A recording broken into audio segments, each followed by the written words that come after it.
bawal talaga ang pagkolekta sa estudyante. So But, kung bawal po, bakit po Correct. nangongolekta pa rin sila sa mga estudyante, especially po sa mga Mr. hirap? President, I would like to clarify, never po sila nangongolekta sa estudyante. Wala po silang collection sa estudyante. Ang meron, so I'm that, sorry, so that we can I beg to identify disagree. the issue. I issue, beg to disagree, ma'am. Ito po, lahat ng mga nagsumbong sa akin.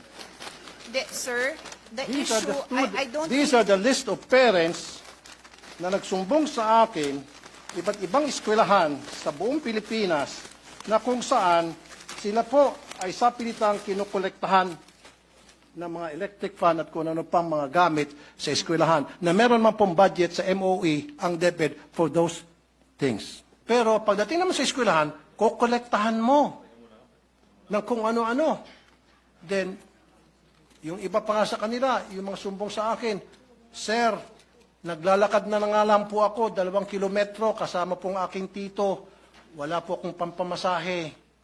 Pudpud na nga po yung aking tsinela, sapatos. Pagdating doon sa school, ine-expect kami po ay magbigay ng para sa electric fan. Ito pa po, para sa kalaman ng marami. Kuminsan, pinapahiya pa po yung mga estudyante. Nagkakaroon po ng group chat.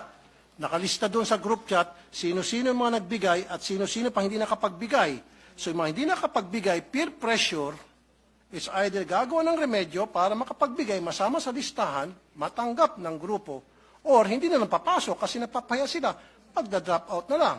Sayang yung feeding program. So what I'm trying to say here, Mr. President, napakasimple lang naman eh. Okay lang may PTA. In fact, wala akong wala akong against it sa PTA. Use it properly.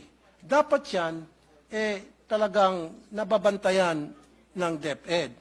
Dapat yung PTA, gamitin lamang yan para pag-usapan po yung pong mga problema ng mga estudyante at mga guro para tingnan at i-monitor yung mga activities ng mga estudyante, yung kanilang academic performance.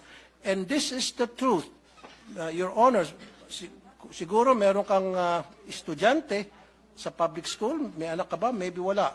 Or maybe may staff ka na nag-aaral sa public school because marami akong staff nag-aaral sa public school here in the Senate saka sa RTIA at lahat sila nagsasabi na talagang pinipilit yung kanilang mga estudyante magbigay sa kontribusyon. Pag hindi ka nag-contribute, anong consequence? Hindi ka na maging paborito ng teacher.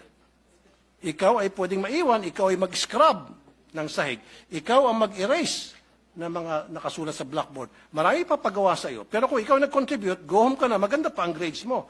Yan po ang madalas na mangyari sa iba't ibang mga eskwelahan. At yan po ay documented. At yan po in-interview ko po lahat ng mga staff ko na may mga estudyante sa public school na nire-require po talaga sa PTA pa lamang, binoboto na agad kung ano yung mga pwedeng ma-contribute, anong pwedeng may ayos sa eskwelahan. Just imagine, Mr. President, Your Honor, every single year, kailangan mag-contribute ang mga estudyante para sa electric fan.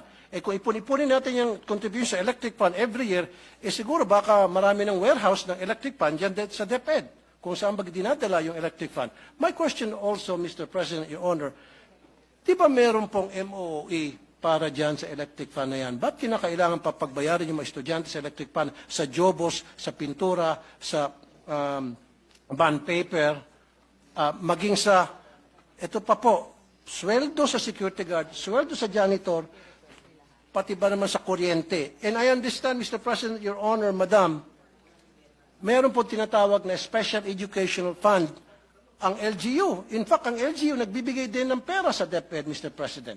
Saan pupunta yung SEF?